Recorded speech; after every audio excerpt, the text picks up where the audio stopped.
And then they said one thing I didn't know. They said, and lastly, an ash merchant came by every morning. An ash merchant. Now what does that tell you? An ash merchant came by every morning and would buy our excess wood ashes and our excess rice straw ashes, and they would sell these ashes to farmers who had fields that were much larger than their personal production of ash could fertilize. It was an industry because they knew it was important for fertilization of that field. The first patent in 1790, the first U.S. patent number 1, was how to make white wood ashes for export. They were burning tens of thousands of acres of forests. They just set those forests on fire and collect the wood ashes and ship them to England.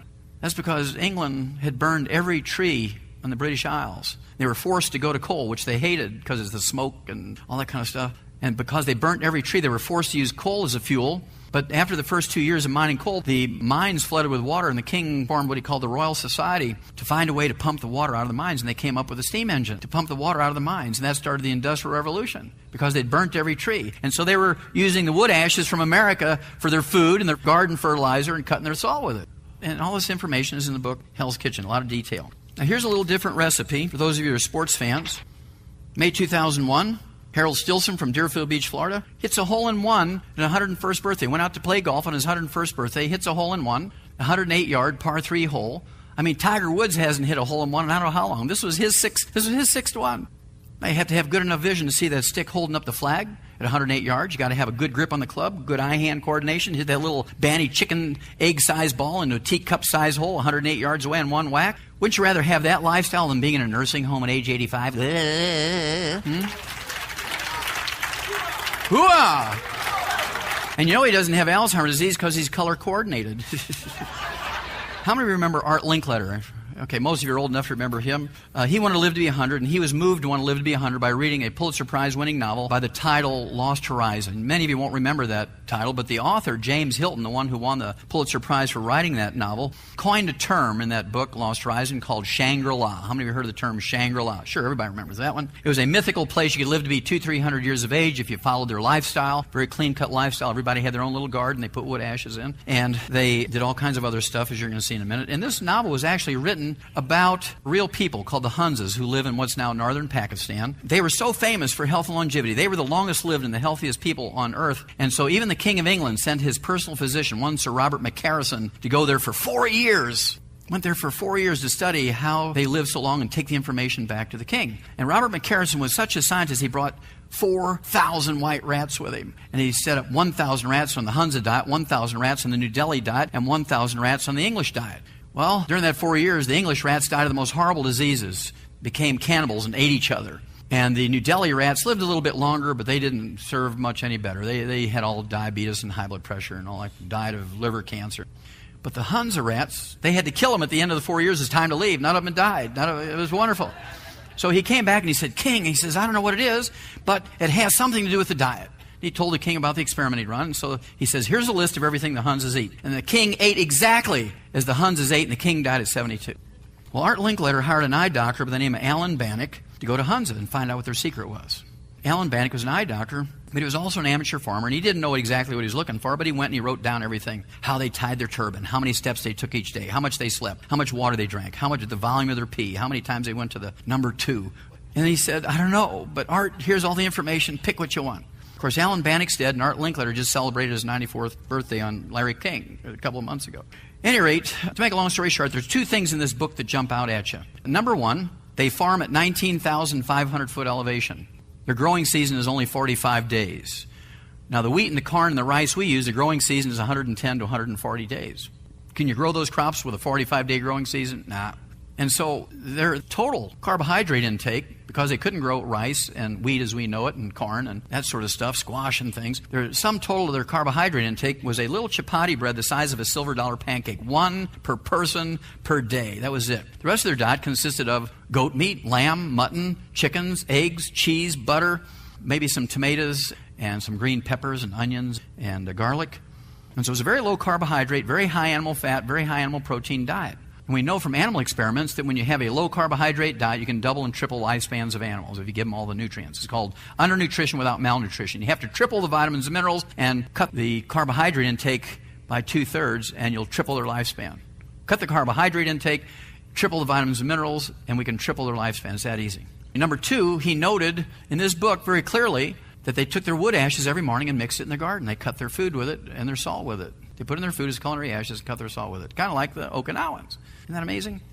This is a beautiful story. It really gives you some insight. Milan and I were changing planes in Houston, Texas in July of 2004, and there was this wonderful article in the Houston Chronicle. It was about the discovery of natural gas in Bolivia, a country in South America. And they were arguing, who's going to get the money? The indigenous people, the Native Americans, so to speak, or the Native South Americans, or the government? They were arguing about this. But the most important thing of this article to me was this picture and the little legend underneath this picture. It said, Bruno Paza, one of Bolivia's indigenous Amira Indians, holds a bowl of llama manure he's using to feed his cooking fire. Does that look like a GE kitchen, ladies? No, it's a little 1 foot by 2 foot cast iron stove. Look at all the soot on the walls. He needs spring cleaning bad. It's cold in there. If you've ever been in a cabin with a fireplace, your front end is cooking and your back end is cold. He's got 3 shirts, a sweatshirt, a parka, his ear flaps are down in his house. And he's feeding his fire. His fuel is animal manure. Did Americans ever use animal manure as fuel? Absolutely. Buffalo chips. Do you think they came to Vegas to get buffalo chips? There's no trees on the prairie, so they use horse manure. And they send the kids out with buckets to get all the road apples and stuff like that, And so we burned animal manure as fuel. Bundles of grass, trees, wood, all kinds of stuff. No indoor plumbing, no electricity, no hospitals, no clinics, no doctors, no pharmacies, no pharmacists, no pharmaceuticals, no drugs, no Social Security, no insurance, no Blue Cross Blue Shield, no HMOs. They got nothing you would go there for. So what makes them interesting to me was when you look at the book Rare Earths Forbidden Cures and you go to the chapter entitled The Age Beaters, not the egg beaters, but the age beaters, the people that live around Lake Titicaca, Bolivia, Peru, and Chile in this area have more 100-year-olds per population than anybody else in the world. 1 per 500. In America, we have 1 per 10,000. They have 20 times the 100-year-olds we do. Think about that. They have nothing that you would go there for, other than long life and happiness. Now, this remained the same. This remained the same since before written history until 3 o'clock in the afternoon, Monday, September 4th, 1882. We know the exact moment when everything changed. Monday, September 4th, 3 o'clock in the afternoon, 1882, when this guy came along. Well, at 3 o'clock in the afternoon, Monday, September 4th, 1882, Thomas Edison pulled the switch and turned on the first commercial. Actually, he didn't do it. His chief electrical technician, a guy by the name of Jonathan Leaves, pulled on the switch and turned on the first commercial electric generating plant in the world.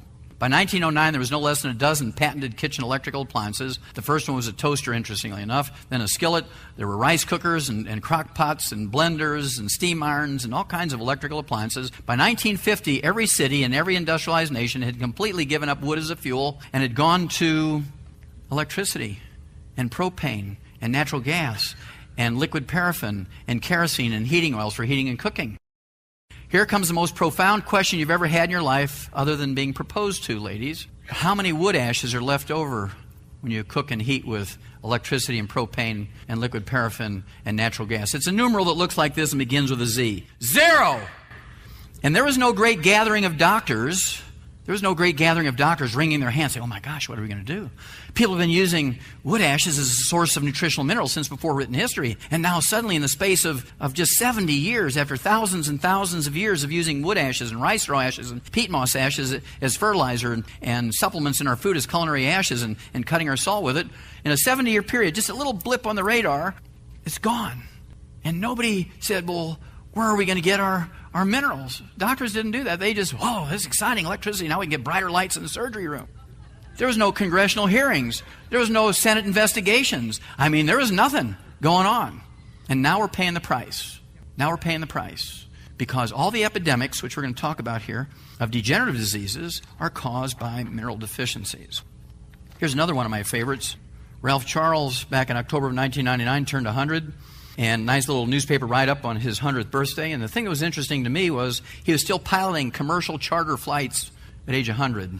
Had no restrictions on his health paper licenses. Didn't have Alzheimer's disease. Didn't have macular degeneration. No cataracts. Does he look like that recipe of a 100-year-old? No, he looks like he's in his 80s to me. He looks 20 years younger than his age. And so these are things we know. We can fly airplanes at 100. We can hit holes in one at 101 if we follow the right recipe. I'll show you 2 more here, and then we'll get on with the meat of this thing. This gal here, Connie Douglas Reeves, back in September of 2002, turned 101. And the day that she turned 101, they inducted her into the Cowgirl Hall of Fame because she had taught 30,000 young women how to ride Western saddle and how to barrel race. She's a legend in Texas. And they inaugurated her and inducted her into the Cowgirl Hall of Fame. Now, to me, she looks like one of those mean, feisty, rebellious patients. She's got her thumbs in her belt, her shoulders are back, her chin is up. You just imagine her doctor saying to her, Connie, I need you to give up salt now. You're 101. I got to worry about your blood pressure. Connie, I really need you to give up eggs and red meat and chicken skin and dairy products and go to margarine and boneless, skinless chicken breast. And I want you to eat tofu instead of red meat. And I need you to, in fact, use egg beaters instead of eggs and use margarine instead of butter. And Connie's going to ponder for a minute and then say, Doc, I've been using salt and eating butter and red meat and eggs and chicken skin before your bar, and I ain't going to give them up now. Let's give her a hoo-ah. Hoo-ah! Okay, this is kind of a cute one. These guys were in the Guinness World Book of Records a year ago, May of 2005. Percy and Florence Arrowsmith in Hereford, England. And they were put in the Guinness World Book of Records, not because of their age, but because they'd been married to each other for 80 years. When the Guinness Book of World Records asked them what their secret was, she said she drank a glass of red wine for breakfast and had a shot of whiskey before bed. And he said, well, I guess I can render it down to 2 words. And boy, they whipped out their pens and they were ready for this profound 2 words. And they said, well, what is it? And he said, yes, ma'am.